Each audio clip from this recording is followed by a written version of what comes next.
वक्फ amendment act को लेकर supreme court में दूसरी सुनवाई हुई और यथास्थिति बरकरार रखने को कहा गया है। अब इस पर जो है आगे जो नए सीजेआई बनेंगे वो इस पूरे मामले को देखेंगे। लेकिन आपको बता दें कि ऑल इंडिया मुस्लिम फैसला बोर्ड इस मामले को आखिरी सांस तक लड़ने के लिए तैयार है।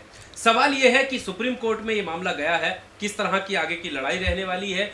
क्या जो आरोप लग रहे हैं कि मस्जिदें, मदरसे और जो खानकाएं हैं वो जमीन सरकार हथियाना चाहती है, क्या वो एक सच्चाई है या सिर्फ अफवाह है? इस मामले पर हमारे साथ बात करने के लिए एडवोकेट एमआर जैदी साहब हैं, इनसे हम बात करते हैं। सर, किस तरह से देखते हैं अब चूंकि सुप्रीम कोर्ट में मामला है, दूसरी सुनवाई भी हो चुकी है, क्या लगता है कि जो आरोप लग रहे हैं वो सही है या इस जो एक्ट है उसको किसी तरीके की रोक या इसमें कोई संशोधन अब हो सकता है?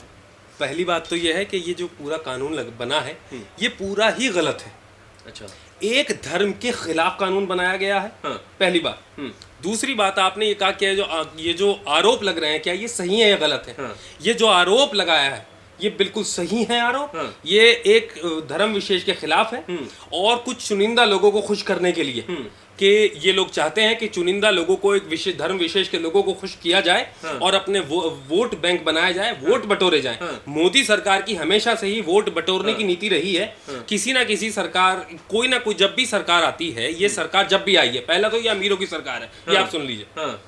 कोई भी जो भी मुझे सुन रहा है वो ये ध्यान रखे कि ये अमीरों की सरकार है, अडानी और अंबानी की सरकार है, ये उन्हीं के लिए काम करती है। दूसरा, ये एक धर्म विशेष के लिए काम को टारगेट करके कुछ सीधे लोगों को बहला फुसला के उनके खिलाफ करती है। और ये वक्फ अमेंडमेंट एक्ट जो लाया गया है ये उसी का नतीजा है। कह रहे हैं मुस्लिमों को उत्थान करना है। बिल्कुल नहीं, इसके अंदर आपको कहाँ नजर आया मुस्लिमों का उत्थान? आप मुझे ये बताइए। हाँ। इस जो पहले वक्फ एक्ट था उसके अंदर 2 साल की सजा थी। अगर आप किसी चीज में कन्विक्ट होते हैं तो आपको 2 साल की सजा होगी। हाँ। यहाँ पर 6 महीने की है, तो कौन से उत्थान की बात हो रही है? दूसरी बात यह है कि जब सेंट्रल गवर्नमेंट ये आदेश दे सकती थी स्टेट गवर्नमेंट को कि कानून बनाए आप, इसमें अगर कहीं पर आपको खामी नजर आ रही है तो इसमें ये इन्होंने एक भ्रांतियां फैला दी कि भाई इसमें अंदर कुछ पता ही नहीं है और ये लोगों को मालूम, ये तो बस नोटिस भेजते हैं और जमीन इनकी हो जाती है। तो अगर सरकार, जब सेंट्रल गवर्नमेंट पिछले एक्ट के हिसाब से भी स्टेट गवर्नमेंट को डायरेक्शन दे सकती थी कि इसमें काम करें, तो उत्थान की कहीं बात नहीं हुई हो, कहीं हुई हो तो वो मुझे बताया। तो क्या भ्रांति ये नहीं है कि आपकी मस्जिदें छीन लेंगे, मदरसे छीन लेंगे, कब्रिस्तान छीन लेंगे, खानकाएं छीन लेंगे? ये भी तो एक भ्रांति ही है। जो हमने मोदी सरकार पर इस एक्ट के खिलाफ सवाल रखे हैं वो बिल्कुल सीधे हैं। ये मस्जिदों को, मतलब ये भ्रांति है कि नहीं है? चलिए ये स्पष्ट करिए आप। ये छीन लेंगे, छीन ये लेंगे। भ्रांति नहीं है, ये छीनने वाली कोशिश है। आप मुझे बताइए, हर जगह पर मस्जिदों को तोड़ने का काम मैं देख रहा हूँ हो रहा है। कहीं भी किसी भी जो जगह अवैध कब्जे हैं उनको हटाने के लिए सरकार प्रयास करेगी। आप तरीके से कराएंगे ना इस चीज को। हाँ। आप ये नहीं कि नोटिस चिपकाएंगे और आप बताएंगे भी नहीं सामने वाले को, नोटिस फाड़ेंगे, फोटो खींचेंगे और आप जो है अगले दिन तोड़ देंगे। आप एक जो प्रोसेस है उससे चलिए ना कि ये जमीन मेरी है, वो आदमी दावा करे और कोर्ट से आप आए। लेकिन यहाँ तो वो बात ही नहीं हो रही है। यहाँ तो चाहे मस्जिदों की बात हो और चाहे वो गरीबों के घर तोड़ने की बात हो, अगर आप किसी समुदाय विशेष से आते हैं और आपने कोई ऑफेंस कर दिया है या आप उसमें मतलब पुलिस ने आपको उसमें इन्वॉल्व कर दिया है, अब चाहे आप वो आपने कमिट किया है या नहीं किया है, आपका घर तोड़ा जाएगा।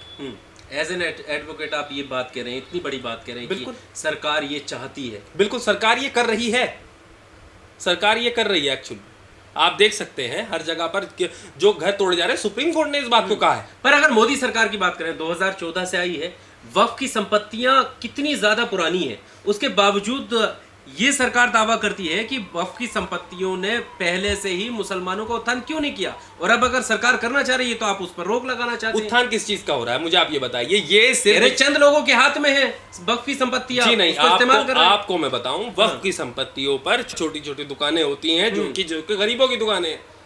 और अगर उत्थान की बात है तो आप लेकर आइए, जो सजा 2 साल की थी उसे आप बढ़ा के 5 साल कीजिएगा। जो इंक्रोचमेंट करेगा उसके लिए सख्त कानून लेके आइएगा। आप बताइएगा कि आज के बाद वक्फ को कोई अगर कब्जाने की कोशिश करेगा या फिर वक्फ पर कब्जा करेगा या वक्फ की संपत्ति को बेचेगा, हम उसे 5 साल के लिए जेल में जाएगा। हम इसे नॉन बेलेबल ऑफेंस है, इसको नॉन बेलेबल रखेंगे। यहाँ तो बेलेबल कर दिया, तो उत्थान की कहाँ बात हो रही है? और वो तो बताया ही नहीं कि उत्थान क्या है, बस ये कह दिया कि जी उत्थान की बात हो रही है। तो उत्थान बताएं तो किस तरह का उत्थान हो रहा है?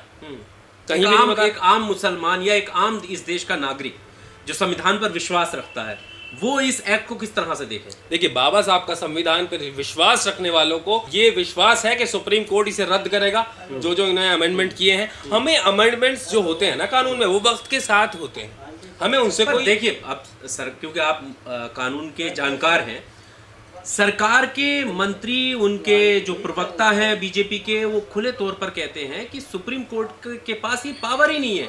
आप फिजूल में, सुप्रीम कोर्ट जो फिजूल में हस्तक्षेप कर रहा है इस चीज को। भाई सदन के पास पावर है कि वो कानून बनाए, सुप्रीम कोर्ट तो अलग बॉडी है। पहली बात, हाँ। सुप्रीम कोर्ट को अगर पावर नहीं है तो सुप्रीम कोर्ट ने रोक क्यों लगा दी? हाँ। कानून, सुप्रीम कोर्ट ने जो वक्फ बाय यूजर पे रोक लगाई है, जो ये करने वाले थे, एनक्रोचमेंट करने वाले थे, अब क्या होना था, जैसे ही ये एक्ट पास हुआ, इनका मकसद था कि जहां जहां पर पेपर्स नहीं है, अब वहां पर कब्जे करेंगे, कब्जे करवाएंगे। ये इंक्रोचमेंट की कोशिश थी ना, मतलब उसको सरकार अपने अंडर ले लेगी, अब फिर जिसको चाहे दे देगी। तो ये तो कब्रिस्तान है कोई, वहाँ किसी का फादर दफन है, किसी की मदर दफन है, किसी का भाई, किसी का बहन दफन है, तो आप उस कब्रिस्तान को कब्जाने की कोशिश करेंगे अगर उसके कागज नहीं है। यही तो है ना वक्फ बाय यूजर। तो आप उसे कब्जा डिनोटिफाई करेंगे, आप उसे कब्जाने की कोशिश करेंगे। अब ये नोटिस भेजते और इनका ये प्रोग्राम शुरू होता, जो कि सुप्रीम कोर्ट ने रोक लगा दी। वो जो रोक लगाई थी वो एज इट इज लगी हुई है। जो उन्होंने रिलीफ दिया था वो इस बार भी रिलीफ मिला हुआ है, और सुप्रीम कोर्ट आगे भी न्याय करेगा। उम्मीद पूरी है, पूरी उम्मीद है। हमने सोचा था कि भाई मंदिर, राम मंदिर के बाद शायद ये चीजें थम जाएंगी, लेकिन ये तो दिन पे दिन बढ़ती चली गई। अभी काशी पहुंच गए, अभी मथुरा पहुंच गए, और नए नए नारे दिए जा रहे हैं मुसलमानों के खिलाफ। एक प्रॉपर तरीके से जहर फैलाया जा रहा है। आज जिन लोगों से मेरी बहुत अच्छी दोस्ती हुआ करती थी, आज वो मेरे साथ नहीं है। कि सिर्फ मैं मुसलमान हूँ इसलिए? हमारे बाप दादाओं ने कुर्बानी दी है इस देश के लिए। हमारे पास ऑप्शन था कि हम इस देश को छोड़ दें, लेकिन हमने नहीं छोड़ा। हमें इस देश की मिट्टी से मोहब्बत है, हम इस देश के लिए जान दे देंगे। जोड़ने वाली राजनीति करें इसे, ये तो सुप्रीम कोर्ट हटाएगा ही। जो आपने ये कानून लेके आए हैं, ये एक धर्म विशेष के खिलाफ कानून लेके आए हैं, ये सुप्रीम कोर्ट रद्द करेगा। अब आपको समझ जाना चाहिए, जनता को समझ आ रहा है। सुप्रीम कोर्ट रद्द कर सकता है? बिल्कुल बिल्कुल कर सकता है, क्यों नहीं कर सकता? पावर है उसको। न्याय के मंदिर ने उसको रोक दिया है। हम क्यों नहीं मानते डेमोक्रेसी को? हम डेमोक्रेसी की ही बात करते हैं, हम कॉन्स्टिट्यूशन की ही बात करते हैं, हम बाबा साहब के संविधान की ही बात करते हैं। और यही रीजन है कि बाबा साहब के संविधान को बचाने का काम सुप्रीम कोर्ट ने किया है, और रोक लगा के बताया है कि वक्फ बाय यूजर को शायद कब्जाने की कोशिश हो रही है। रोक लगा के बताया है कि वक्फ काउंसिल में घुसने की कोशिश हो रही है। क्यों घुसेंगे आप किसी के वक्फ काउंसिल में? और अब आप एफिडेविट में ये कहते हैं कि ये तो धर्म से संबंधित ही नहीं है। मुझे बताइए आप, मस्जिदों में कौन नमाज पढ़ता है? इमाम बारगाहों में कौन मातम करता है? मदरसों में कौन पढ़ता है? कब्रिस्तान में कौन दफन होता है? अगर ये वक्फ हमसे संबंधित नहीं है, तो फिर मोदी सरकार बताए कि वक्फ किससे संबंधित है। जहां जहां पर विरोध, हर किसी ने अपना विरोध दर्ज किया। आप पूरी सांसद की कार्रवाई देखिएगा, वक्फ हमसे संबंधित है, मुसलमानों से संबंधित है। एक एक मुसलमान ने विरोध किया है, बल्कि रिजिजू साहब उसके फायदे नहीं गिनवा पाए, गोल गोल गोल गोल घुमाते रहे, लेकिन एक भी सवाल का जवाब रिजिजू साहब नहीं दे पाए।